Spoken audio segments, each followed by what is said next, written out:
तुम्हारे यार इंसान बना दिया सतगुरु तुम्हारे प्यार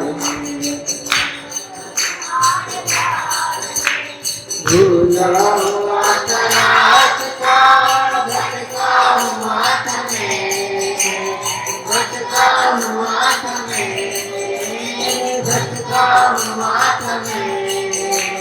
किस्मत ने मुझको आपके किस्मत ने मुझको आपके काबिल बना दिया किस्मत ने मुझको आपके काबिल बना दिया सतगुरु तुम्हारे प्यार में सतगुरु तुम्हारे प्यार में जीना सिखा दिया हमको तुम्हारे प्यार में हमको तुम्हारे प्यार में इंसान बना दिया हमको तुम्हारे प्यार में जलवे आपके नजरों में हर घड़ी नजरों में हर घड़ी नजरों में हर घड़ी मस्ती मजाक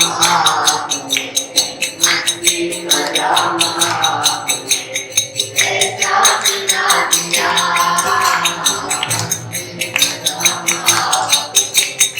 ऐसा बिना दिया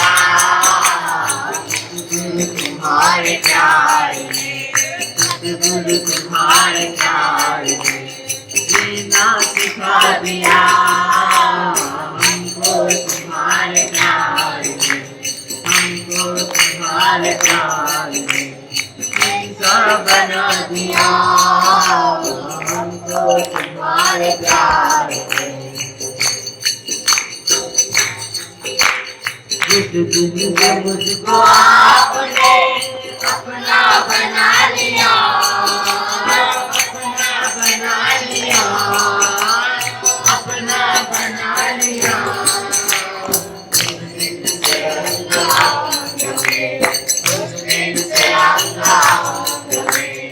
आनंद समा गया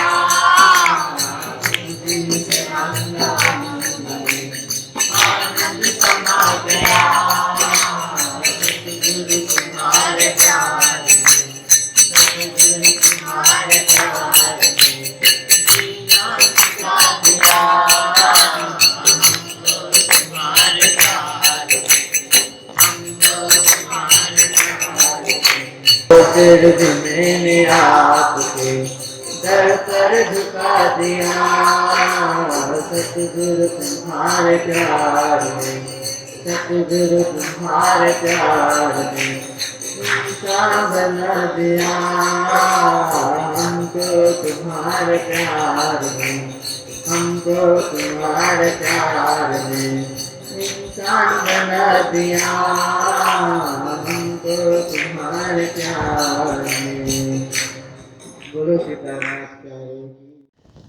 एम केटलिक भांते रमिया खांते रामत रंग अपार कहे इंद्रावती एणी पेरे लीजे बालो सुख तणो सिरदार बालो सुख तणो सिरदार। बोलो कृष्ण कन्हैया लाल की श्री निजानंद स्वामी की श्री प्राणनाथ प्यारे की महारानी बाईजुराज की महाराजा छत्रसाल की गुरुजी मंगलदास महाराज की श्री कृष्ण प्रणामी धर्म की तीनों पुरी धाम की सर्व सुंदर साथ की। उभाने रहो रे बाला उभाने रहो प्रणाम। उपस्थित धर्म प्राण शिरोमणि सुंदर साथ जी, माताएं बहनें भाइयों, प्रातःकालीन बेला, मंगल बेला, पावन बेला, सुंदर बेला, सुमधुर बेला, भक्ति करने की बेला। दिन भर तो हम लोग घर में होते ही हैं, कमरे में होते ही हैं, इधर उधर होते ही हैं। पर प्रातःकालीन बेला एक भक्ति राज्य को समर्पित बेला, श्री राज्य को अर्पित बेला, राज्य के लिए यह समय हमने निकाला है। तो जो समय राज्य को दिया जाता है वो समय औरों को नहीं देना चाहिए, क्योंकि दान जो हो गया ना, समय दान कहते हैं ना, संसार में दान तो बहुत सारे हैं, भूमि दान, द्रव्य दान, कन्या दान, गौ दान, दान बहुत सारे हैं ना संसार में। स्वर्ण दान कहते हैं। भूमि दान का अर्थ है आपके पास जमीन है, किसी स्कूल के लिए, किसी अस्पताल के लिए, किसी सत्संग भवन मंदिर के लिए आपने दान कर दिया, वो पुण्य आपको मिलेगा, भूमि दान का पुण्य आपको मिला। कहीं कहीं फिर अर्थदान होता है, आपके पास संपत्ति है, धन है, वो आपने दान कर दिया मंदिर के लिए, सेवा के लिए, संस्था के लिए, परोपकार के लिए। इसी प्रकार से गौदान, गाय एक प्राणी है परंतु दूध देती है इसलिए, और किसी प्राणी को दान नहीं दिया जाता है। प्राणियों में तो आप देखिए भैंस भी है, बकरी भी है, बकरी का दूध भी प्रयोग में आता है, भैंस का दूध भी प्रयोग में आता है। पर भैंस दान, बकरी दान, ऊंट दान, ऊंट का भी दूध कभी कभी प्रयोग में लिया जाता है, पर इन सब का दान नहीं होता है, इन सब की बिक्री होती है। दान होता है गौ माता का, गौ हमारी माता कहा जाता है ना, क्योंकि गाय जो दूध देती है वो पौष्टिक आहार है। मनुष्य जन्म से लेकर के मरते दम तक गाय का दूध पिएगा तो पौष्टिक आहार उसको मिलता रहेगा। इसलिए गाय के दूध को अमृत के समान माना जाता है, धरती का अमृत। गाय धरती की प्राणी, उसने दूध रूपी अमृत हमें वरदान रूप में दिया। बस हमारा कर्तव्य है कि गाय की सेवा करें, गाय को समय से घास खिलाएं, उसको दाना डालें, जो कुछ गाय का आहार है उसके स्वास्थ्य के विषय में ध्यान रखें, गौशाला की सफाई रखें, क्योंकि शुद्ध दूध पीने के लिए तो गौशाला की भी साफ सफाई की जरूरत होती है। तो बने इतनी गाय की सेवा करें। तो ये क्या है कि गौदान भी शास्त्रों में एक उच्च दान माना गया है। जैसे कभी कभी क्या होता है कि कोई आदमी बीमार होता है, हिंदू परंपरा में ये रीत है कि ज़्यादा ही बीमार हो गया, प्राण नहीं निकल रहे हैं, तो उसके हाथ से गौदान करा दिया जाता है। चलो गौदान करने से इसको पुण्य मिलेगा और ये आसानी से देह त्याग करके मोक्ष को जाएगा। हम लोग तो गौदान का अर्थ ये समझते हैं श्री कृष्ण अर्पणमस्तु, कृष्ण को अर्पण हो रहा है गौदान करके। गौ कृष्ण को प्रिय प्राणी है। कृष्ण गाय को बहुत चाहते थे, गाय की सेवा करते थे, गाय का दूध पीते थे। गोपाल कहा जाता है श्री कृष्ण को, गाय पालने वाले गोपाल, गाय की रक्षा करने वाले गोपाल।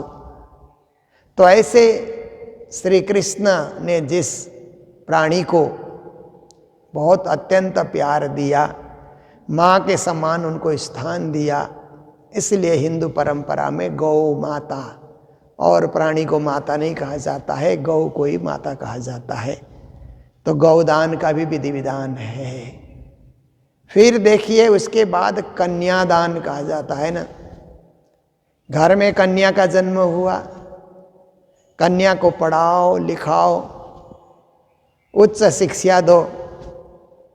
फिर एक विधि विधान, वैवाहिक विधि विधान में कन्यादान का एक विधान होता है। आजकल लोग तर्क करते हैं कि कन्या कोई दान देने की चीज थोड़ी ही है, पर ये एक पारंपरिक एक शब्दावली है। कन्या कोई दान नहीं कर रहा है पिता, कन्या अपने वर को सौंप रहा है कि ये अपना घर बसा ले, अच्छी तरह से उसको धन संपत्ति आवश्यक सामान दे करके, फिर भी कहेगा कि बेटी कभी कोई ज़रूरत हो तो फिर भी तुम आ जाना, हम फिर भी तुम्हें देने के लिए तैयार हैं। देखिए, तो दान करने का मतलब एकदम से संबंध विच्छेद हो गया ऐसी बात नहीं है। एक शब्दावली का प्रयोग हुआ कि कन्यादान। तो देखिए, ये सब दान तो प्राकृतिक दान है, संसार में दिए जाने वाले दान हैं, पर एक दान है समय दान। समय दान देना, देखिए, दान देने के बाद उसका उपयोग नहीं किया जाता है। जैसे आपने गौदान कर दिया ना, ब्राह्मण को गौदान कर दिया आपने, तो गाय का दूध आप नहीं पी सकते क्योंकि आपने दान कर दिया ना, दान हो गया। इसलिए दान करने के बाद उसका प्रयोग हम नहीं कर सकते। भूमि दान हमने किया फिर खुद ही खेती लगा रहे हैं, ऐसे नहीं होगा। दान कर दिया सो कर दिया, एक बार दे दिया, दोबारा उसका प्रयोग नहीं होता है। इसी प्रकार से आपने धन दान किया, संपत्ति दान किया, फिर बाद में आकर के पूछे कि मेरा दिया हुआ दान कहाँ गया, तो वो दान नहीं हुआ। आप दान करने के बाद दान करो, कहते हैं ना, एक हाथ से देना दूसरे हाथ को पता न लगे। दान दो और भूल जाओ, नेकी कर दरिया में डाल, ऐसा बोलते हैं ना। तो इसी तरह से समय दान, इन सब दानों में सबसे बड़ा दान समय दान है। गुरुजी मंगलदास जी महाराज से हम लोगों ने ये शिक्षा ली। गुरु महाराज भी अपने प्रवचनों में बताते थे कि समय दान से बड़ा कुछ नहीं है। समय दान में सब कुछ आ जाता है ना, आपका धन भी आ जाएगा, आप भी आ जाएंगे, आपकी ज़मीन भी आ जाएगी, आपकी गायें भी आ जाती है, आपकी कन्या भी आ जाती है, सब कुछ समय आपके पास है और समय दान दे रहे हैं। तो प्रातः काल का समय हमने राज्य को दान किया। जब मंगल आरती से शुरू होता है कार्यक्रम और जब तक चर्चा पूरी होती है और हम लोग स्तुतियाँ करते हैं, तन मन धन अर्पण कियो, तब तक का समय हमने राज्य को दान कर दिया। ये राज्य को भजने का, राज्य को पाने का, राज्य को अर्पण करने का, राज्यमय होने का समय है। तो वो समय दान दिया हुआ अब अपने प्रयोग में नहीं लेना चाहिए। बहुत इमरजेंसी हो तो अलग बात है, पर बार बार अपने प्रयोग में वो समय नहीं लेना है। वो समय राज्य को दिया, राज्य के चरणों में बैठे रहना है। आए तो भजन गाओ, नहीं तो सुनो। आपके पास समय है तो आप क्या कर सकते हो कि परिक्रमा कर सकते हो, परिक्रमा करो, निज नाम का जाप करो, चर्चा सुनो, भजन कीर्तन में सम्मिलित हो जाओ। इस तरह से दान दिया हुआ समय का सदुपयोग किया जाता है और बार बार हमें स्मरण रहना चाहिए कि यह समय राज्य के लिए अर्पण है। तो ऐसे ही ब्रज गोपियों ने कृष्ण को जीवन दान दिया, समय मात्र नहीं, जीवन ही दान दे दिया कृष्ण को। अपना सर्वस्व कृष्णमय कर देना, श्री कृष्ण अर्पणमस्तु। मेरा तन, मेरा मन, मेरा जीवन, मेरा हृदय, मेरे पास जो कुछ है, क्योंकि घर से संपत्ति लेकर के तो सखियां निकली नहीं, पर भावना तो है ना। एक भावना लेकर के, एक भक्ति लेकर के निकली हुई है, एक प्रेम को सजा करके निकली हुई है। इसलिए सर्वस्व कृष्ण चरणों में उन्होंने दान किया, कृष्ण को अर्पित किया, श्री कृष्ण को समर्पण किया। ऐसे रास का रस हम लोग पी रहे हैं, रास का आस्वादन हम लोग कर रहे हैं, जीवन को धन्य बना रहे हैं। तो आज है राग मारू। उभाने रहो रे बाला, उभाने रहो, हजी आयत से अति घनी। इंद्रावती सखी कहती है, सब सखियों का जो है नेतृत्व करते हुए, बोलती तो और सखियां भी है, पर नेतृत्व इंद्रावती कर रही है। तो कहती है, हे बालाजी खड़े रहिए, खड़े रहिए, बने रहिए रास में, आप ठहरे रहिए, इधर उधर मत जाइए, चंचलता मत दिखाइए, आप स्थिर होकर के बने रहिए इस रास में। हजी आयत से अति घनी, अभी भी इच्छाएं पूरी नहीं हुई है। इच्छा पूरी हो तो बात अलग है, इच्छा तो अधूरी है।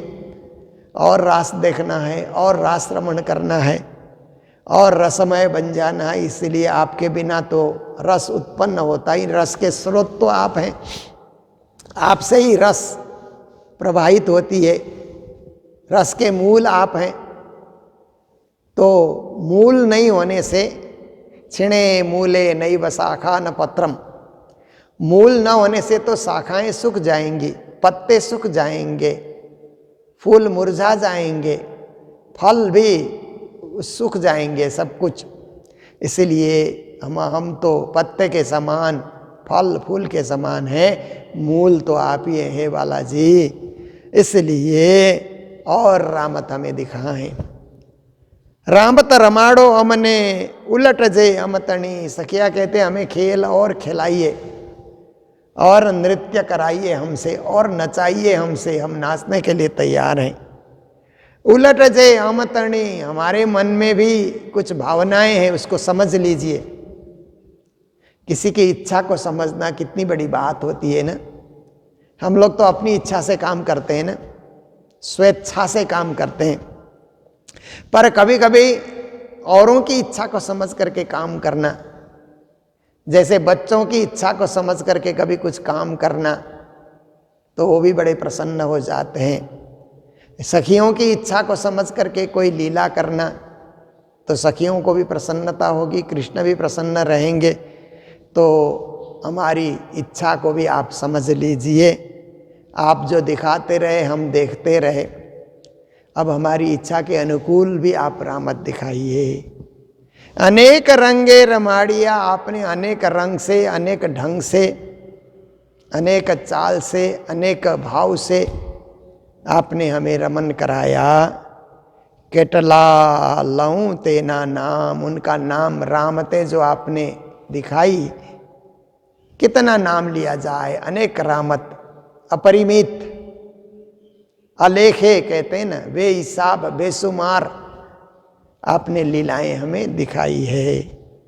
सखी सखी प्रत्यय जुजबा सौना पूर्ण की धामन काम, हर सखी की मनोकामना को आपने पूर्ण किया। एक एक सखी के साथ एक एक श्याम बन करके, सखी सखी प्रत्यय श्याम, ऐसे करके भी आपने हमारी मनो इच्छा को आपने पूर्ण की। अलग अलग रूप आपने धारण किया। सौना पूर्ण की धामन काम, सब सखियों की मनोकामना को आपने पूर्ण किया। पर मनोकामना पूर्ण होने से भी अभी भी इच्छाएं तो है मन के अंतर्गत। भोमनि रंग उजलो काई तेज तणो अंबार, इस धरती के विषय में कहें तो वृंदावन की जो धरती है ना, वो भी चमक रही है। उजाला, सर्वत्र उजाला ही उजाला है, धरती में भी उजाला है। कहीं तेज तणो अंबार, प्रकाश का एक स्रोत, ज्योति का पुंज प्रकट हो गया है धरती से, ऐसा लगता है। जैसे धरती में कभी कभी जमीन में आग जलाते हैं ना, कैसे जमीन से उजाला आता है, ऐसे ही वो तेजोमय प्रकाश, वहाँ कोई आग की जरूरत नहीं है। धरती में ही कण कण में ऐसे तेजोमय प्रकाश है कि लगता है कि ज्योति पुंज उदय होकर के सर्वत्र प्रकाशित कर रहा है। वस्त्र भूषण आपना सूकों स्वरूप श्रृंगार, वस्त्रों से प्रकाश निकल रहे हैं, आभूषणों से प्रकाश निकल रहे हैं, चेहरे से प्रकाश निकल रहा है, हाथ से प्रकाश निकल रहा है, पाँव से प्रकाश निकल रहा है। देखिए ये तो नूरी तन है ना। सखियों का जो शरीर है ये कोई पंच भौतिक नहीं है, ये नूरी तन है। इसीलिए नूरी तन से तो हर जगह से प्रकाश ही प्रकाश निकल रहा है। नाखूनों में से प्रकाश की किरणें निकल रही हैं, ऐसी स्थिति है। सो कहूँ स्वरूप श्रृंगार, स्वरूप और श्रृंगार के विषय में तो क्या कहें, तेजोमय है। नेकलंक दिसे चांदलों, और आकाश में चंद्रमा भी पूरा चांदनी बिखेर रहे हैं। चंद्रमा की चांदनी भी पूरी पूरी हमें मिल रही है। और चंद्रमा भी निष्कलंक है। देखिए संसार में जो चंद्रमा है ना, उसमें कलंक होता है, चंद्रमा में कलंक होता है, चंद्रमा में एक काला धब्बा होता है ना। अब देखिए तो पौराणिक हिसाब से उसकी अपनी जो है व्यवस्था बताई जाती है, पर विज्ञान कहता है कि चंद्रमा में एक हिस्सा ऐसा है कि जहाँ सूर्य का प्रकाश कभी पहुँचता ही नहीं, ऐसा एक खाई की तरह है चंद्रमा में, जहाँ सूर्य का प्रकाश कभी नहीं पहुँचता, इसीलिए वो काला दिखता है, ऐसा वैज्ञानिकों का कहना है। तो चंद्रमा को अहंकार आ गया, मैं बहुत सुंदर हूँ, इसलिए उनमें कलंक आ गया, ऐसा कहा जाता है। पर वैज्ञानिक लोग खोजी वाले होते हैं ना, खोज करते रहते हैं। उन्होंने अपने खोज से देखा कि वो बड़ी खाई है, सूर्य का प्रकाश उधर कभी जाता नहीं, इसलिए काला दिखता है। तो जगत के चंद्रमा में तो कलंक है, काला धब्बा है। पूर्णमासी के दिन भी देखो तो चंद्रमा में काला धब्बा दिखलाई देता है, पर रास में जो चंद्रमा है वो निष्कलंक है, उसमें किसी प्रकार का कोई काला धब्बा नहीं है। प्रकाश ही प्रकाश, चांदनी ही चांदनी, शीतलता ही शीतलता, सुमनोहर सुरम्य सुंदर सुष्ट, ऐसे ऐसे चंद्रमा की ज्योति वहाँ पर मिल रही है। नहीं कला तणों कोई पार, चंद्रमा में 16 कला कहा जाता है, परंतु यहाँ तो कलाओं का कोई पार नहीं है। यहाँ तो 1000 लाख कलाएं चंद्रमा से निकल रही है। उठे अलेखे किरणें अपरंपार, लेखा जोखा जिसका नहीं हो सकता, ऐसी किरणें वहाँ से निकल रही है। सौ झलकारों झलकार, सर्वत्र प्रकाश ही प्रकाश, उजाला ही उजाला, सब जगह ऐसी स्थिति हो रखी है। बन बेलड़ियों छाइयों, वन में जो बेलियां हैं उनमें भी, वृक्ष में भी प्रकाश है, बेलियों में भी प्रकाश है। रलिया मना फूल कई रंग, कई जात जात के फूल वहाँ पर दिखलाई दे रहे हैं, बड़े सुंदर सुहावने मनमोहक आकर्षक ऐसे सुंदर सुंदर फूल वहाँ पर खिले हुए हैं, रंग बिखेर रहे हैं, जात जात के रंग। देखिए मनुष्य कोई फूल का नक्शा बनाता है ना, कितना रंग भरता है ना। जो कलाकार लोग होते हैं ना, आर्टिस्ट लोग होते हैं, आर्टिस्ट लोग फूल बनाते हैं तो कितने रंग उसमें भरते हैं। परमात्मा ने फूल की सृष्टि की तो अपने आप रंग भर दिया। देखिए हर फूल का अपना रंग है, और एक ही फूल में कई कई रंग भी आ जाते हैं। ये तो प्रकृति से भी हम देखते हैं, धरती में भी हम देखते हैं। रास के फूलों का तो कोई हिसाब ही नहीं, वहाँ तो कई रंग, कई ढंग, कई सुगंधी, कई स्वाद, कई प्रकार का अमृत आकर्षण वहाँ पर भरा हुआ है। बाये शीतल रंग प्रेमल, काई अंगड़े बाध्य उमंग। और शीतल प्रेमल का अर्थ होता है सुगंधी लिए, सुगंधी लिए शीतल हवा वहाँ पर बह रही है, हवा का बहाव हो रहा है, ठंडी ठंडी हवा। आप देखिए ठंडी हवा बहे तो कितना अच्छा लगता है ना, बहुत चुभने वाली हवा नहीं है, मधुर शीतल हवा, शीतल शीतल अनुभव होता है। ऐसी हवा में भी सुगंधी है। संसार में हवा बहती है तो कभी कभी दुर्गंध को लेकर के भी आती है, पर रास में तो दुर्गंध नाम की चीज़ है नहीं, सुगंधी सुगंधी सर्वत्र है। इसलिए हवा में भी सुगंधी है, हवा में भी आकर्षण है, हवा में भी तेज है, हवा में भी प्रकाश है। कहीं अंगड़े बांधे उमंगा, जब शीतल हवा का बहाव मिलता है, सर्वत्र सुगंधी सुगंधी होती है, तो नाचने की इच्छा और प्रबल हो जाती है। ऐसे समय में नाचें, उछलें और क्या करें, खूब आनंद उत्सव मनाएं, अंग में उमंग भर जाता है। बली रस बनमा से घना, मीठी पंखिड़ानी बाण। फिर वन में अत्यंत रस भरा हुआ है, वृक्ष में भी रस है, पत्तों में भी रस है, फूलों में भी रस है, भंवरे गुंजार कर रहे हैं वहाँ पर, और साथ साथ में फलों में भी रस परिपूर्ण है, रस से पूर्ण फल वहाँ दिखलाई दे रहे हैं। मीठी पंखिड़ानी बान, उस वृक्षों में, उन वृक्षों में बैठ करके पक्षियाँ जो है ना, जो आकाश में विचरण करते हैं अपने पंख के सहारे उड़ उड़ करके, ऐसे पंखीड़ा कहा जाता है पक्षियाँ। वो क्या है कि अपने चा चा चूँ चूँ उनकी आवाज़ होती है ना, ची ची करके कई पक्षियाँ बोलती है, कई अलग अलग हिसाब से बोलते हैं ना, उनकी ध्वनि भी वहाँ गूंज रही है वृंदावन में। वो भी बहुत एक सुंदर सा वातावरण बना हुआ है। ए बन मुकाए नहीं, सखियाँ कहती है ऐसे वृंदावन को हम छोड़ना नहीं चाहते, छूटता नहीं, क्योंकि इतना आनंद से भरा हुआ वृंदावन है, छोड़ें तो कैसे छोड़ें, छोड़ने का मन ही नहीं करता है। रूढ़ो अवसर परमान, निश्चय ही ऐसा सुंदर और रमणीक, रेलियामणि कहते हैं ना, रमणीक अवसर हमको प्राप्त हुआ है। धनी ने ऐसा अवसर निश्चय ही हमें प्रदान किया है, इसका पूरा पूरा लाभ लेना चाहिए, पूरा पूरा आनंद लेना चाहिए।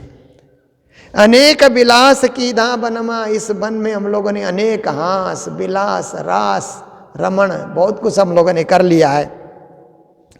मली सहुए एकांत, सब ने एकांत में कृष्ण से मिलकर के कृष्ण के साथ बातें हमने की है, कृष्ण का स्पर्श हमने पाया है, कृष्ण के अंदर जो कृपा है, दया है, करुणा है, आत्मीयता है, एक आकर्षण है, उसको हम लोगों ने अच्छी तरह एकांत में हम लोगों ने प्राप्त किया है। ए सुखनी बातों सी कहूँ, सखियाँ कहती है ये सुख की बात, ये आनंद की बात कैसे कहें, किसको सुनाएं, क्योंकि जो अनुभव करता है वही जान सकता है, जिसके पास अनुभव करने की क्षमता नहीं वो कैसे जाने, किसको कहें, कैसे कहें। कहीं रमिया अनेक भांता, ये आनंद में रमण करने का, खेलने का, तरह तरह से यहाँ पर उत्साहित होने का, मनोरंजन से मनोमंथन करने का ये सुखद अवसर हमें प्राप्त हुआ विविध प्रकार से। हवे एक मनोरथ ये थे आपन रम्य एणी रीते, सखियाँ कहती है अभी और एक इच्छा जाग रही है, एक इच्छा पूरी होती है तो दूसरी इच्छा प्रकट होती है, तीसरी इच्छा प्रकट होती है, इच्छाओं के ऊपर इच्छाएं प्रकट होती है, और ये सब रास की इच्छाएं हैं, रमण की इच्छाएं हैं। तो और एक इच्छा मन में उत्पन्न हो रही है, आपन रमिए एणी रीत, उस रीत से हम रमे, बात लीजे बनने बल करी, जो ये कौन हारे कौन जीते, हम एक आपस में अंकमाल करें, एक दूसरे से मिलें और मिल कर के रास नृत्य करें, अंकमाल करते हुए रास नृत्य करें, देखो कौन जीतता है कौन हारता है। ऐसी स्थिति में भी हम लोग रास कर सकते हैं। जल के झीणी रेतड़ी, जमुना जी के किनारे हम नाचते हुए पहुँचे तो जमुना के बारीक बारीक रेत वहाँ पर चमक रहे हैं, जल जलाकार कर रहे हैं कि बड़ा सुंदर वातावरण जमुना किनारे है। नहीं कांकरड़ी लगार, एक भी कंकड़ नहीं है वहाँ पर, बालू में चलने में आनंद आता है ना। आप लोग कभी राजस्थान गए हों, जहाँ राजस्थान में रण प्रदेश है ना, बालू का प्रदेश, वहाँ पर आप चलिए तो एक कंकड़ पत्थर कभी चूभता ही नहीं है, बालू बालू बालू, बिना जूते चप्पल के चलो तो भी ऐसा लगता है बालू में कितना मुलायमपन है, चलते चलो बड़ा अच्छा लगता है वहाँ चलने का, कहीं कुछ कंकड़ चुभने का नाम ही नहीं लेता है वहाँ पर। ऐसे ही रसरास की भूमि में भी कंकड़ नहीं है, कंकड़ तो चुभता है ना, बालू नहीं चुभती है, बालू में मुलायमपन है, इसीलिए मुलायमपन होने से कोई चुभता नहीं है। कंकड़ की तरह कठोर बन जाए तो चुभन होना चुभने की संभावना बढ़ती है, इसलिए कंकड़ जैसे नहीं बनना है, बालू जैसे बनना है, रेत जैसे बनना है। इसकी जो है शिक्षा सखियाँ हमें प्रदान कर रही है। थाए रूढ़ी यहाँ रामत, यहाँ सुंदर सुंदर जमुना किनारे भी रामत हम लोग कर रहे हैं, मनमोहक रामत यहाँ पर कर रहे हैं। आपन रमिए आधार, क्या है जब धनी हमारे साथ हैं तो चिंता किस बात की, धनी नहीं होने से तो चिंता सताती है, पर साक्षात धाम धनी हमारे साथ बैठे हुए हैं, निश्चिंत होकर के हम राज्य के साथ रमण करें, राज्य की लीला का आनंद लें और अपने मन में भी जो लीला करने का भाव हो राज्य के सामने प्रदर्शित करें, नाचते रहें, गाते रहें, आनंद उत्सव मनाते रहें, रास का रसपान करते रहें, जीवन को रसमय बनाते रहें। ये शिक्षा इस प्रकरण के माध्यम से हम लोग ग्रहण कर सकते हैं। तो चौपाइयाँ और भी है, कल आपके समक्ष रखा जाएगा। धीरे धीरे रास की पराकाष्ठा की ओर हम लोग जा रहे हैं और पराकाष्ठा में जा कर के फिर हम लोग रास के रस को जीवन में उतारते हुए आगे बढ़ेंगे। तो ये सबसे हमारी प्रार्थना है। और आज मंगलधाम में, आज 16 तारीख को मंगलधाम में हमारे कालिम्पोंग मंडल गांव त्रिपाई निवासी परमधामवासी हरसिद्धि गुरुंग जी, जो मंदिर में अत्यंत भावना रखते थे, जिनका धामगमन 45 दिन पूर्व हो गया है, उनकी 45 की तिथि पे उनके सुपुत्र शरद, चंदन, पूर्ण, शिशिर, सुपुत्री और पुत्र बधुएं संपूर्ण परिवार मिलकर के मंगलधाम में आज गोटा पारायण का कार्यक्रम है और भंडारे का कार्यक्रम भी है। राजभोग और भंडारे का कार्यक्रम है। सपरिवार को बहुत बहुत बधाई और धामवासी माता हरसिद्धि जी को भी बहुत बहुत श्रद्धांजलि। और 17 तारीख के दिन गीता प्रसाद तिवारी जी, जो 40 वर्ष नौकरी सर्विस करने के बाद रिटायर हो गए हैं, तो उन्होंने अपने रिटायरमेंट के अवसर पर और अपने पुत्र विक्की और पुत्र वधू प्रतिमा के घर जो है नातिन के आने के खुशहाली में भी ये भंडारा उन्होंने दिया है। तो गीता प्रसाद जी को भी बहुत बहुत बधाई और उनकी पत्नी कल्पना जी को बहुत बहुत बधाई और बेटे विक्की, प्रतिमा और पुत्री बिरसिका सभी को बहुत बहुत बधाई, मंगल बधाइयाँ देते हैं। इन्हीं शब्दों के साथ आइए आज के प्रसंग को विराम दे रहे हैं। बोलो सतगुरु महाराज की, श्री प्राणनाथ प्यारे की, सर्व सुंदर साथ की। झलके झीणी रेतड़ी नहीं काकरड़ी लगार, थाए रूढ़ियाँ रामत आपना रमिए आधार, आपना रमिए आधार। बोलो श्री प्राणनाथ प्यारे की, श्री धाम के धनी की। प्रणाम।